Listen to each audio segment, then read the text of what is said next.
Thank you for calling Vintage Vista Hotel. How can I assist you? Good morning. I'd like to make a reservation for 2 nights, please. It's for my sister and me. Ma'am, what dates would you like to stay with us? We'd like to stay from May 20 to May 23. Great! I have availability for those days. What type of room would you like?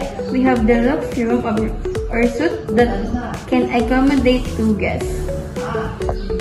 We'll take a deluxe room, please. Excellent choice. The rate for the deluxe room is $359 per night and it includes breakfast for 2 guests, Wi-Fi, TV, air conditioning, mini bar. Would you like to proceed with the booking? Yes, please. Now, what name will the reservation be listed under?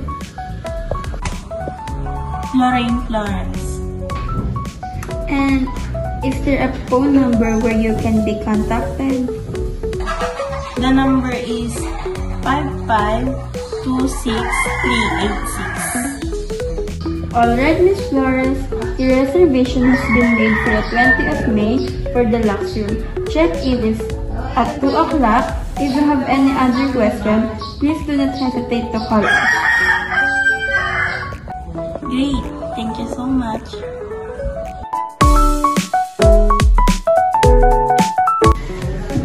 Good morning, ma'am. Welcome to Vintage Vista Hotel.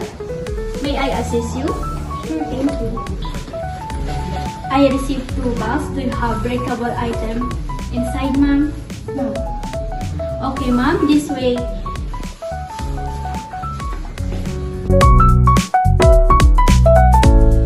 Good morning, ma'am. How may I help you? Hi, I'm Lorraine Flores. I have a reservation. Miss Flores, can I just confirm the spelling of your name? Flores. That's right. Miss Flores, may I have your information letter? Sure. Here's my confirmation.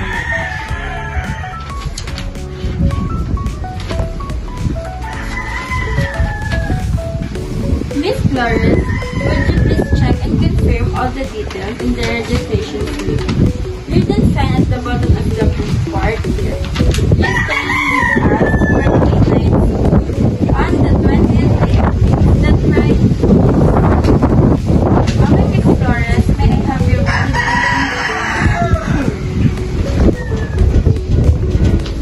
Here's my voucher.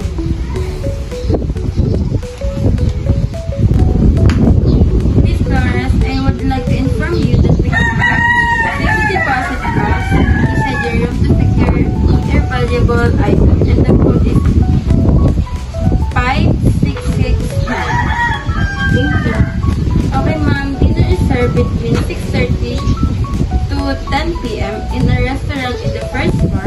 Would you like me to cook for you for a dinner? Okay. I will be having dinner tonight in my room. No problem. Restaurant menu is available inside your room. Here's your valid ID and VIN card. Our hotel has a policy that if you lost your card, you will be paying 1,000 pesos. Your room is located at the 3rd floor. Miss Flores, I will call a bell staff and he will be assisting you with your luggage. Enjoy your stay. Thank you. Bell staff, please assist our guests with their luggage.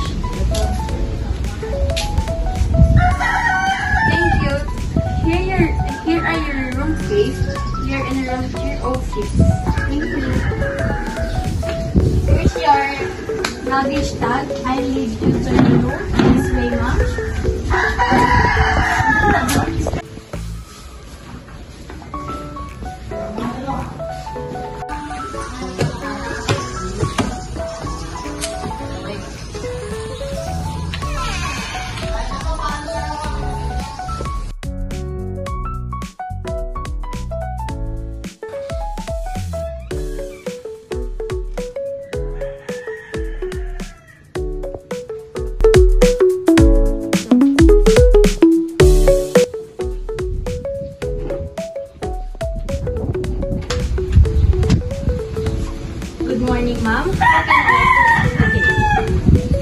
checking out. May I have your name and room number, please? Under Lorraine Flores and room number 306. Okay, ma'am. Please wait for a while. I will check the computer system and prepare your total. Okay. Here's your guest folios, ma'am. Please review the charge.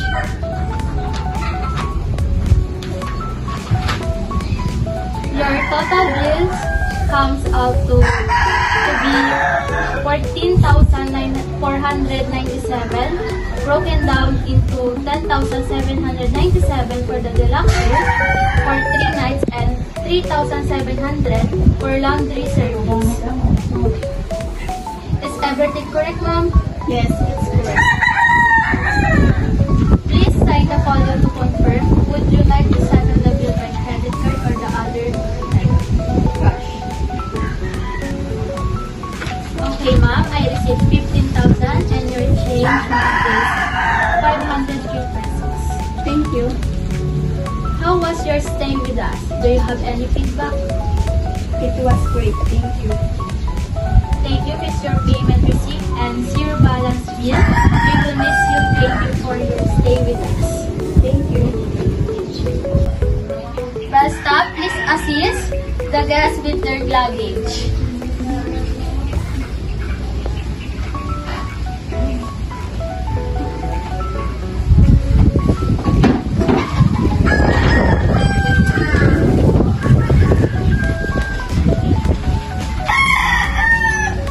Thank you, ma'am. Have a great day. Thank you.